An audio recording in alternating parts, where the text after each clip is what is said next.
Hello বন্ধুরা, 12টা বাজতে চললো। স্নান পুজো সব কমপ্লিট করলাম। এবার হচ্ছে রান্নার তোড়জোড়।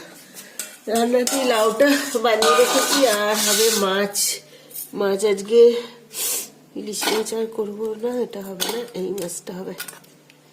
এই যে ইলিশ মাছের মাথা দিয়ে হবে লাউ।